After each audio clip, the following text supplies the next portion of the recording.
All passes art, alope epidurs. Let me repeat that.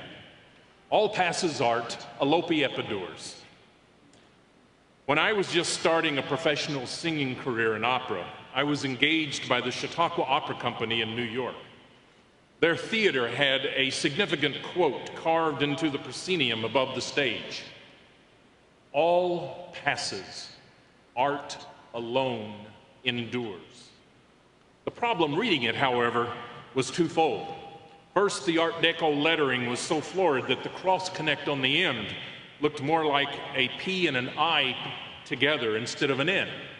Secondly, there was no punctuation, no period after art. The optical illusion, therefore, created at first glance was the nonsense phrase, all passes art, alope epidurs. It took a longer, more careful look to decipher the real quote, the one I want you to remember. All passes, art alone endures. Remember that. All passes, art alone endures. Why is that? Customs come and go, history ebbs and flows, social conventions transition.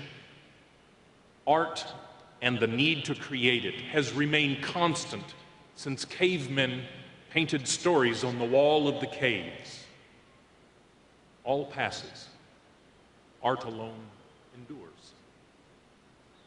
One of the more popular discourses circulating the internet currently is an address to the parents of new freshmen at Boston Conservatory by Carl Palnick, pianist and director of the music division. In it, he relates his experience as a resident of New York City in the immediate aftermath of 9/11, specifically the day after. As he took to the street, the first organized activity he saw that same day was singing. People sang around the firehouses. People sang, "We shall overcome." People sang, "America the Beautiful." The first organized public event was the Brahms Requiem later that week at Lincoln Center with the New York Philharmonic. The first organized public expression of grief, our first communal response to that historic event, was in the arts.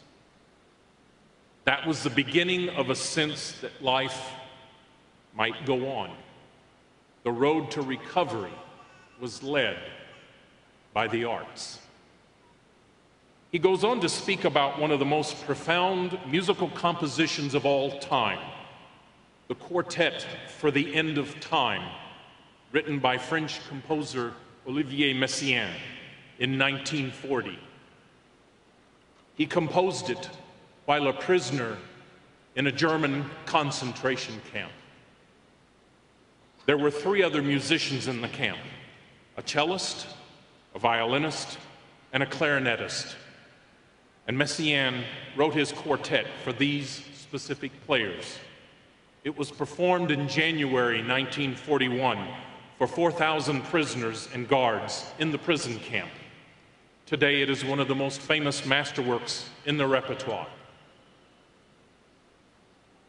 Little or no food, water or warmth. Constant beatings, constant torture. Why would anyone bother with art? From the camps, though, came poetry, came music, came visual art, came literature. Why? The camps were without money, without commerce, without recreation, without basic humanity, without hope. But they were not without art. In what can only be assumed was their last act as a human being, in a final effort to assert the very humanity which they were being deprived of, people turned to art. Why? Because all passes, art alone endures. How does this relate to you graduates today, nearly 70 years later and half a world away? As during the war, money is tighter, commerce is threatened, recreation is waning, basic humanity has retreated somewhat, and hope seems to be a thing of the past.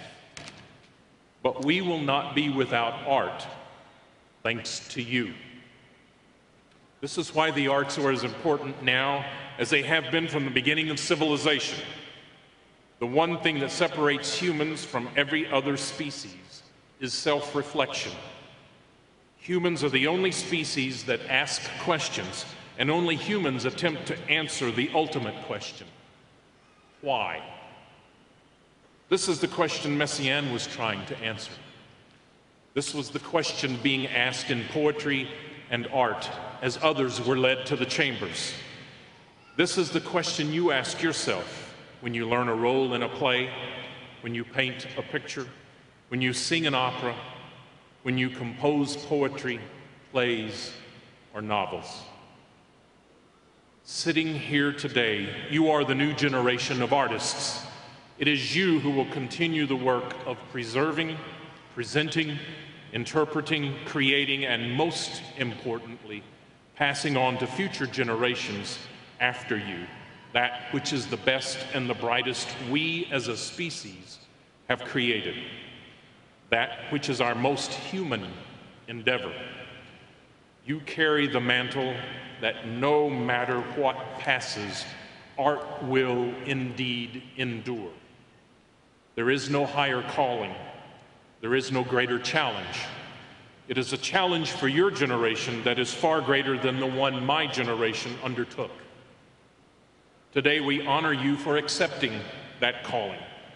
That call will take you through all of life's journeys, the heights and the depths.